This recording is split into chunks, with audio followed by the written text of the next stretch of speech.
Are you telling the committee that due process for anybody that's picked up in this country should not be followed?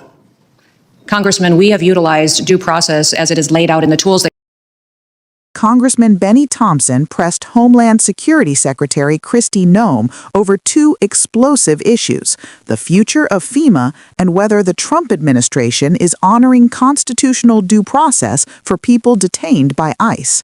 The exchange quickly turned into one of the sharpest moments of the hearing, revealing how far apart both sides are on the meaning of the rule of law. Commitment to be inside my 5 minutes. I will now yield to the ranking member for his 5 minutes. Thank you very much, Mr. Chairman. The Department of Homeland Security has been the top target on Donald Trump's revenge tour, and you, Madam Secretary, are the chief accomplice. The Trump administration is hell-bent on destroying the Department of Homeland Security, built through bipartisan collaboration over the past 2 decades and evading any accountability for its actions. Let's start with what the administration is doing to FEMA. Madam Secretary, you said that you want to get rid of FEMA, and the administration plan is to shirk its disaster response obligation and leave state and local governments to fend for themselves. Emergency managers across the country are sounding the alarm about the limited ability to respond when disasters strike, but their calls are falling on deaf ears from the White House. What is the administration's plan to respond to catastrophic disasters beyond shifting responsibilities to states and local communities who are already telling you they don't have the ability to respond? Well, Congressman, President Trump has been very clear that he believes that FEMA should be eliminated as it exists today. He believes there's dramatic reforms that need to happen to the agency in order for it to truly serve people in a time of crisis. He wants to empower states and local governments to respond to their people. The federal government would be there for resources, support, much like block grants, but that we need to empower those locally to respond to their people because they know what they need. That is something that every state is at a different position today to respond, but he wants to give them the opportunity to build up the infrastructure to respond to their emergency. Madam Secretary, do you have this plan in writing? The White House is coming forward with the participation of the FEMA Review Council, which we have members from many states that are sitting on that will be making recommendations. So what you're doing now, there's nothing in writing as a guidepost. Well, sir, you certainly know that there are reform bills here in the House side and in the Senate side of how to address the failures of FEMA from the past. No, but you the secretary. Those will be considered with the FEMA Review Council recommendations. No. You're the secretary, and you say you're doing all these things, and I'm just asking you, do you have a written plan for what you're doing? There is no formalized final plan for how this goes forward because the input of Congress is critically important. As you know, there are statutory requirements of the agency. Well, I'm glad you recognize, Madam Secretary, I'm glad you recognize the statutory requirements. Washington State, Mississippi, and a couple other states already have requests in to you or to the president for disaster declaration, and it's taken an inordinate amount of time, more than normal. I just want to know, is that inordinate amount of time is based on some plan that you have knowledge of? But if it's not in writing, I understand. So you talked about the rule of law. Are you telling the committee that due process for anybody that's picked up in this country should not be followed? Congressman, we have utilized due process as it is laid out in the tools that Congress has given us. We have followed the tools and the processes to which Congress has given us to give due process to people appropriately as it is due. So your testimony to this committee under oath is that everybody that ICE has picked up in this country has been given every opportunity as Section 5 under the Constitution provides.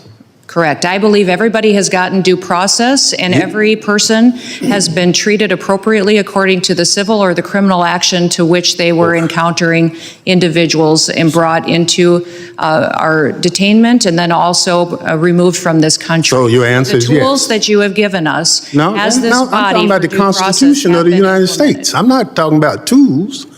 The Constitution is clear.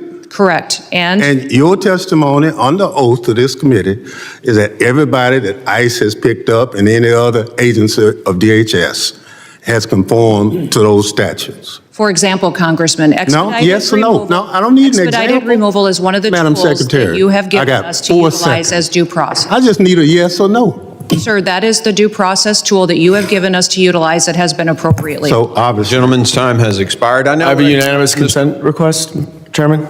I'm sorry? I have a unanimous consent request. Thompson opened with a blistering accusation, calling the Department of Homeland Security a top target on what he described as Donald Trump's revenge tour. He told Noem directly that she was acting as chief accomplice in an effort to dismantle an agency built over decades through bipartisan cooperation. His first focus was FEMA, the federal lifeline Americans rely on when hurricanes, floods, and wildfires strike. The congressman reminded Noem that she had previously supported eliminating FEMA in its current form and shifting disaster response almost entirely to state and local governments. Emergency managers across the country, he said, are already warning that they do not have the money, personnel, or infrastructure to handle catastrophic events on their own. Thompson demanded to know what concrete plan the administration has to protect Americans when the next major disaster hits. Noem answered by saying President Trump believes FEMA needs dramatic reform, arguing that local officials know their communities better than Washington bureaucrats. She described a model where the federal government would mainly provide resources and block grants, while states would take the lead. But when Thompson asked the most basic question, whether any written plan actually exists, the secretary could not provide one. That admission triggered visible frustration. Thompson pointed out that states like Washington and Mississippi already have disaster declarations pending and are waiting longer than usual for federal approval. He suggested the delays might be tied to an unwritten agenda to weaken FEMA before a replacement system is even designed. Then the hearing shifted to an even more serious matter, constitutional due process. Thompson asked directly whether people picked up by ICE are receiving the protections guaranteed under the Fifth Amendment. Noem insisted they are, saying the department follows the tools Congress has provided, including expedited removal procedures. But Thompson refused to accept that explanation. He reminded the secretary that due process comes from the Constitution, not from administrative tools. He demanded a simple yes or no answer on whether every person detained by ICE has been afforded full constitutional rights. Noem again pointed to statutory processes rather than the Constitution itself, a response that left the question hanging in the air as the chairman cut off the time. What this exchange revealed is a fundamental clash over how America defines justice in moments of crisis. On one side is an administration arguing for speed, efficiency, and local control. On the other are lawmakers warning that in the rush to deport and restructure, constitutional guardrails are being treated as optional. The debate over FEMA touches every American family that has ever depended on federal help after losing a home to a storm or fire. The debate over due process touches the core promise that no government can take away a person's liberty without fair procedures. Those are not abstract issues. They determine whether this country remains a nation of laws or becomes a nation of political convenience.